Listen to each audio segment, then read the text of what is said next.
అండి, welcome to my channel. అందరికీ నమస్తే అండి. ఈరోజు అండి నేను పాల ప్యాకెట్ తోడేసుకుంటా కదండి, ఇవన్నీ మేగళ్ళు తీసి తోడేసానండి వెన్న తీద్దామని. అలాగేనండి, ఇగోండి ఈ చల్లకము నేను ఉడిపి వెళ్ళినప్పుడు కొనుక్కున్నానండి. చల్లకము అక్కడ కొనుక్కోవాలండి కృష్ణ భగవాన్ దగ్గర. చూశారు కదండి ఈ చల్లకం. మామూలుగా అయితే ఇది వరకు పూర్వం చెక్క కవ్వాలతోనే చేసేవాళ్ళండి మా అమ్మమ్మ వాళ్ళు. చూపిస్తా తీసాక.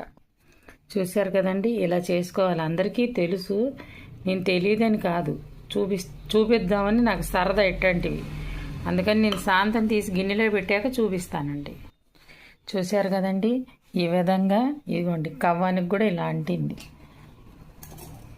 చక్కగానండి. మనం ఇప్పుడు గిన్నెలో పెట్టుకోవాలండి. ఇలా తీసుకుని పెట్టుకుంటానండి. చూసారండి, 2 రోజులది ఇలా చేసుకునండి, ఇలా పెట్టుకోవాలండి.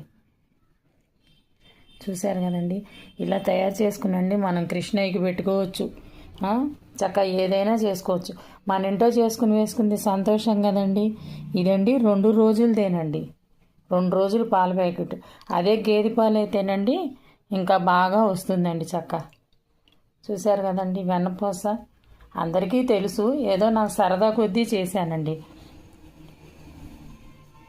ఇగో చూడండి, ఈ మాత్రం వచ్చింది 2 రోజులకి. అలాగేనండి, నా వీడియో కనుక నచ్చితే లైక్ చేయండి, షేర్ చేయండి, సబ్స్క్రైబర్ చేయండి. థ్యాంక్ యూ అండి.